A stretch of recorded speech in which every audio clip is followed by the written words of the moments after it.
హీరోలు ఎంత సీనియర్ అయినా కమర్షియల్ స్టార్ అన్న ట్యాగ్తోనే కంటిన్యూ అవుతూ ఉంటారు. కానీ హీరోయిన్స్కి సీనియర్ అన్న ట్యాగ్ యాడ్ అయితే కెరియర్ క్లైమాక్స్కి వచ్చేసినట్టేనా?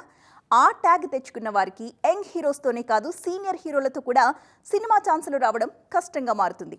కానీ ఇలాంటి సిచ్యువేషన్ పర్ఫెక్ట్గా హ్యాండిల్ చేస్తున్నారు కొంతమంది సీనియర్ బ్యూటీస్.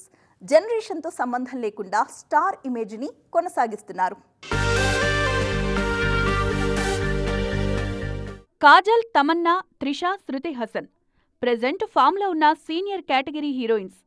గతంలో అయితే సీనియర్ సెగ్మెంట్లోకి ఎంటర్ అయిన హీరోయిన్లకు అవకాశాలు తగ్గిపోయేవి.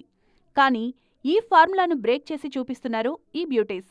యంగ్ జనరేషన్తో నటించే అవకాశాలు రాకపోయినా తమకంటూ వెండితెర మీద సెపరేట్ స్పేస్ క్రియేట్ చేసుకుంటున్నారు. సీనియర్ హీరోయిన్ అన్న ట్యాగ్ యాడ్ అయినా ఇప్పటికీ కమర్షియల్ ఫార్ములాతో రూపొందుతోన్న సినిమాల్లోనూ నటిస్తున్నారు కాజల్, శృతి. ఏజ్ ఓల్డ్ హీరోలతో జోడీకి సై అంటూ సిల్వర్ స్క్రీన్ మీద తమ ప్రెజెన్స్ ఉండేలా చూసుకుంటున్నారు. చిరంజీవి, బాలకృష్ణ, నాగార్జున లాంటి సీనియర్ మోస్ట్ హీరోలకు ఫస్ట్ ఛాయిస్గా కనిపిస్తున్నారు ఈ బ్యూటీస్.